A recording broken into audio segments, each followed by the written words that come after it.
Cuban has thrown Ernie Sims He's into no longer a wrestler. Here comes the Cuban Mercenary. Oh, the nephew of the Cuban Assassin and the Mercenary. Taking it to Cuban Assassin. Taking it to the Cuban Assassin.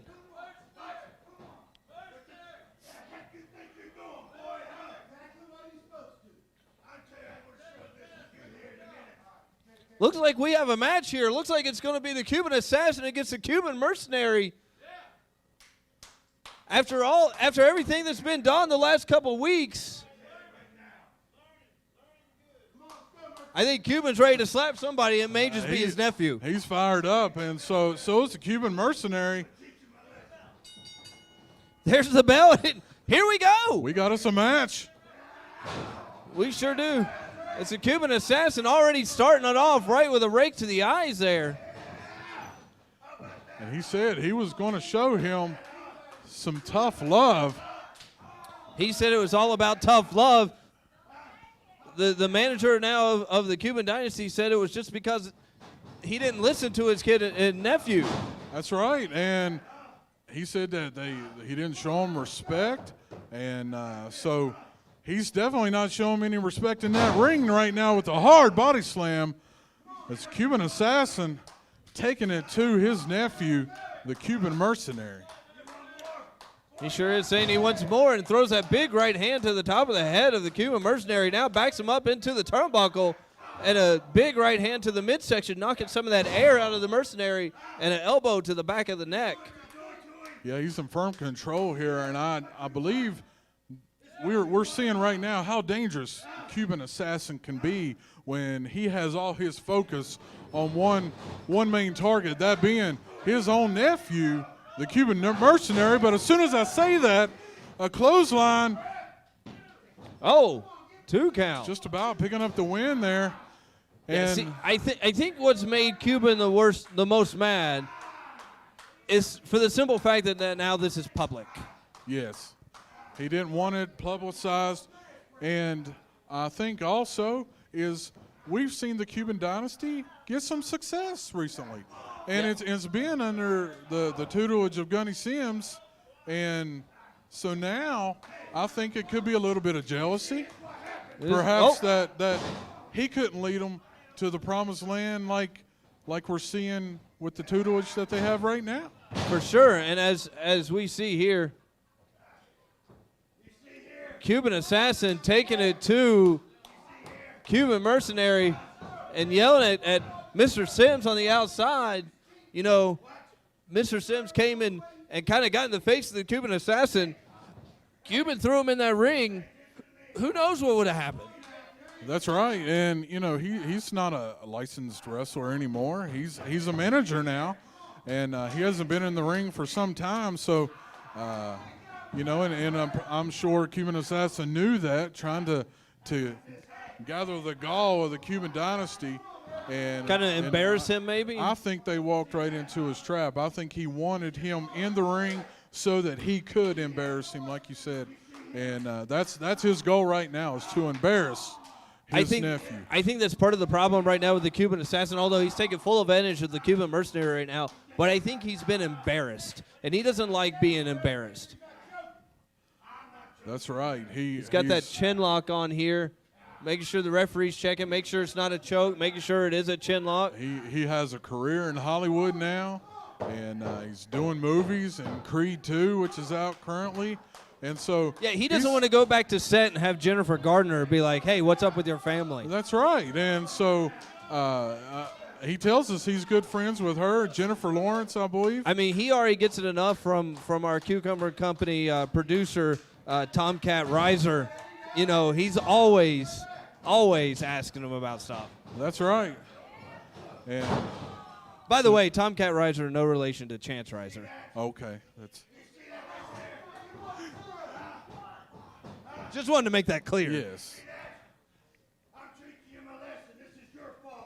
Now Cuban Assassin completely blaming this lesson, as he says, on the Mercenary onto Mr. Sims. Now he's riding on top of the Cuban Mercenary, putting all that weight on top of him, wearing him down.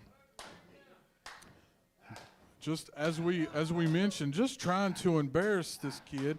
He hasn't been in the business very long, and we've seen, as you said, Mr. Sims, trying to teach them the right way, trying to teach them that there is a business way to conduct themselves, to do it the right way.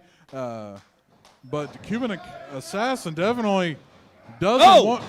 Oh, yanking on that mask that the Mercenary wears and just throwing him down. But you are correct, Billy, not to cut you off. He's trying to teach them the correct way, the right way, that, sometimes you can't take shortcuts in this business of professional wrestling. If you do things the correct way, then you can get ahead, and that's what's happening right now with the Cuban Dynasty, but not really at the moment to the Cuban Mercenary, who just gets slammed into the top turnbuckle there by the Mr. Hollywood himself, the Cuban Assassin, who shoots the Mercenary off into the other buckle. Here he comes, double axe handle, nope, moves, schoolboy, 1, 2, no, I thought this was going to be another finish that we just seen between Sheik Akbar and Cuban Commando. We saw Cuban Commando get that same maneuver on the Sheik Akbar and pull out the win, but Cuban Assassin was ready for it that time, was able to kick out at 2. But now a hip toss by the Cuban Mercenary going right for the pin. And the Cuban Assassin is reeling right now, down with the clothesline. No, 2 count once again. McLovin all over this. Cuban Assassin wasn't ready for that. He's reeling right now. But again, right back to those shortcuts. A boot to the gut.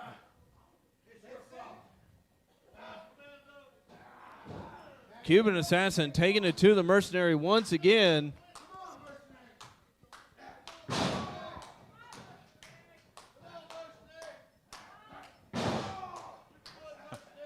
And so he's working on that arm.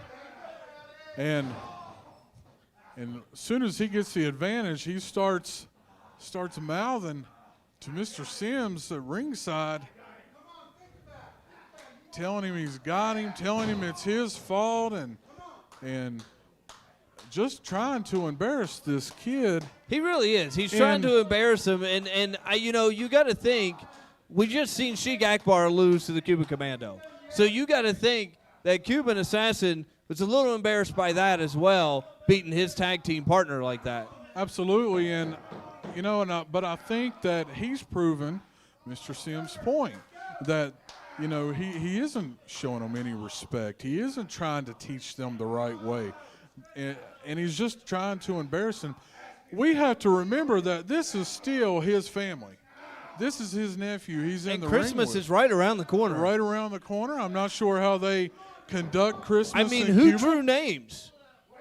If they drew names, who drew Cubans? Who drew Mercenaries? Who drew Commandos? Are they even going to get a gift? I'm not sure. Who is Santa?